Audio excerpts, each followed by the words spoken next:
Hello everybody, Mike Maloney with the Veterans Memorial Park and Digital Library. We have our next interviewee from Indiana. Everyone say hi to Gregory. Gregory, please spell your last name for me. Baker, B-A-K-E-R. Thank you, sir. And if you can, go way back for us and tell us a little bit about yourself, when you grew up, school, how you got in the military. Okay.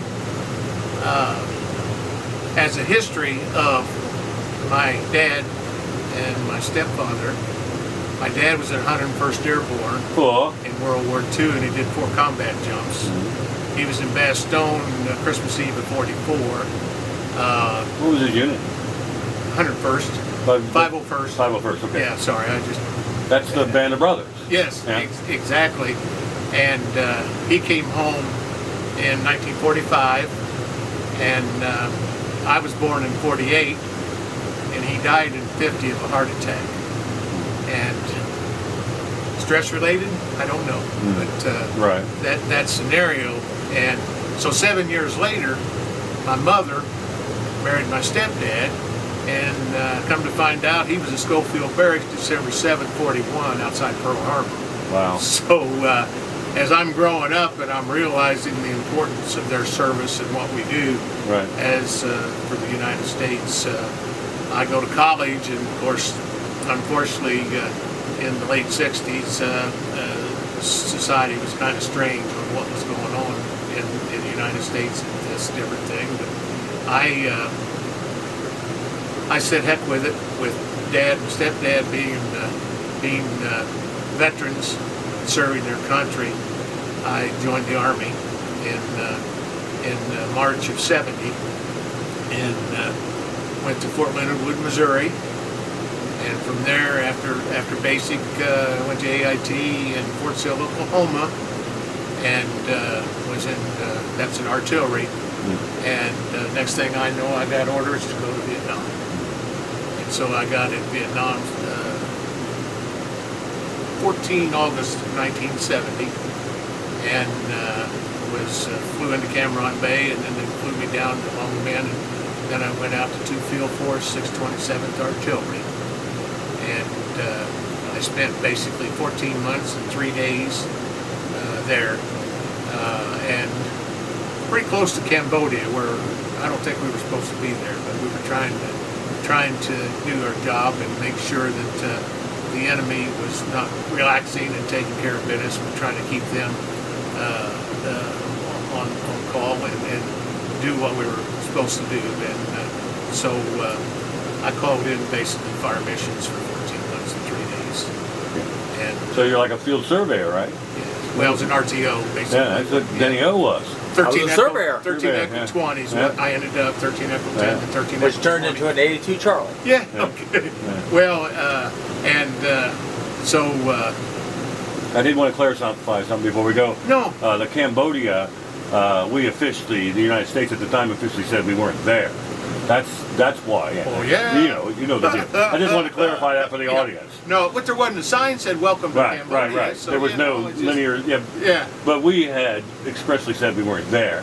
yes. That was the problem. That's, no soldier was wrong for being there. It was our government not telling the truth, Yeah, sort of. Yeah, But yeah. it was war too, so But- we don't always tell the truth in war. that's kind of what happens anywhere, that in the military, as Right. far as what they need to do to help their veterans and make sure that they're not charging in on you Right. and over and stuff like that, because I missed 10 of '68 where they ran over a lot of the bases and stuff. Right.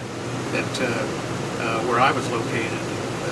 So it just and on another note, as I got to be, I was a Spec 5. I made E5 in 15 months, which was pretty darn good. But first sergeant, he and I were trustworthy of each other, and I went to R&R, went to Sydney, Australia, and had a great time. Come back, and then I found out after that if I extended over there, if you had less than 180 days, they would discharge you. So I asked for a sergeant. I said, can I go ahead and extend 63 days so I can get an early out? He said, well, you sure can, Baker. I'd love to have you 63 days. I said, by the way, First Sergeant, I want another R&R and go back to Australia. So, so I did. But it's just the complex issue of what it was. And so, you know, I did my time, 14 months, 3 days there. Came home, got discharged, and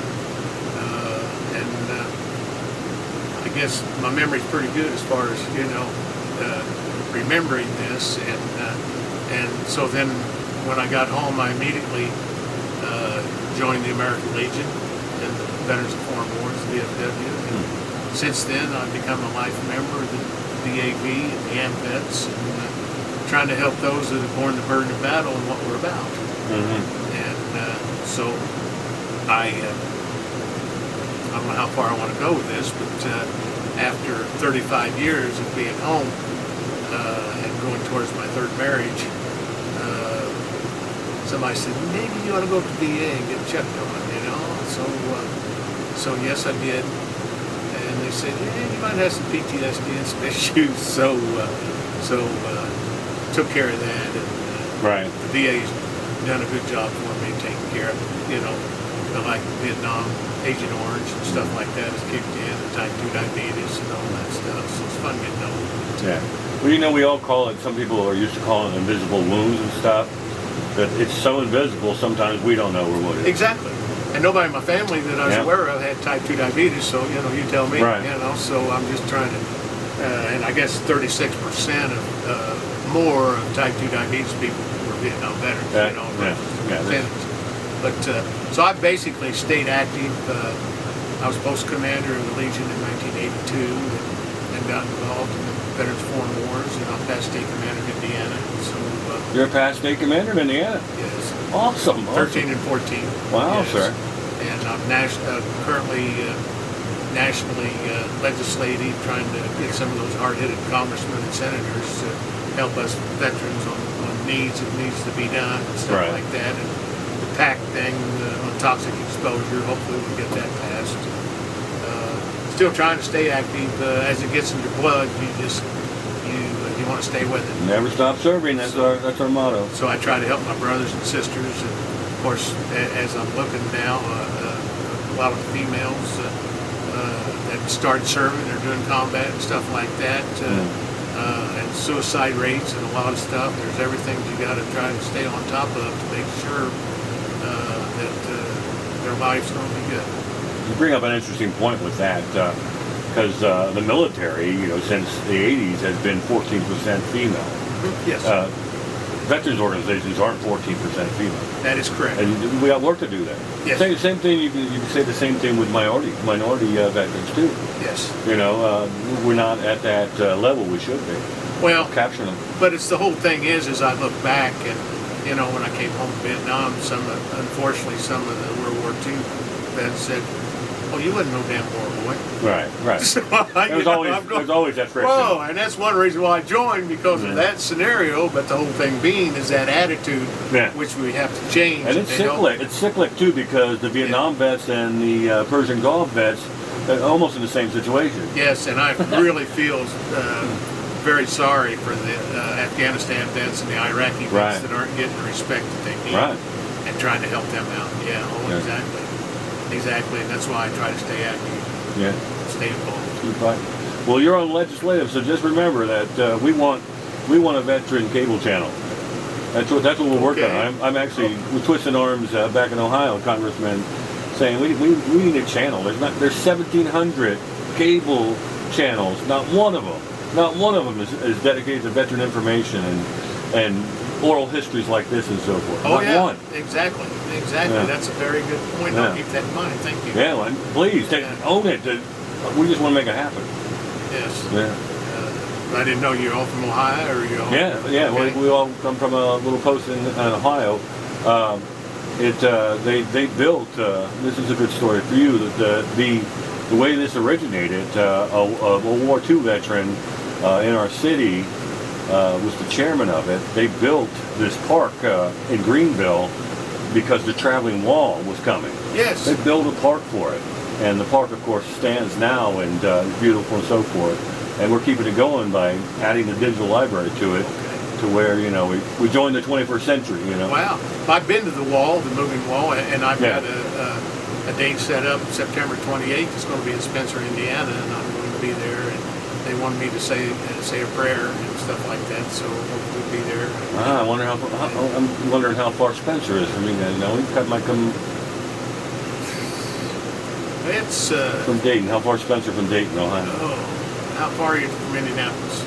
About an hour and a half. So you'd be about an hour and a half. Yeah, Spencer just a little further south. A little south of Indianapolis. Yeah, and maybe just a touch west. But yeah, so I plan on being there, and we lost 58,242, and we don't know how many others are missing or whatever's going on. And trying to Over 80,000 MIA POW. Oh yeah. 80,000. And I just saw where in World War II we found a ship down about 3 miles down, and Navy people recovered it. Right. So we've got to bring those folks home. That's right. Those troops home that have served their country. Yeah. And then else, sir, thank you so much for talking to us. Very good conversation. Well, it's my honor. Yeah. It's my honor too, sir, to be talking to you. Thank you very much. Thank you for your service and welcome home. Well, thank you.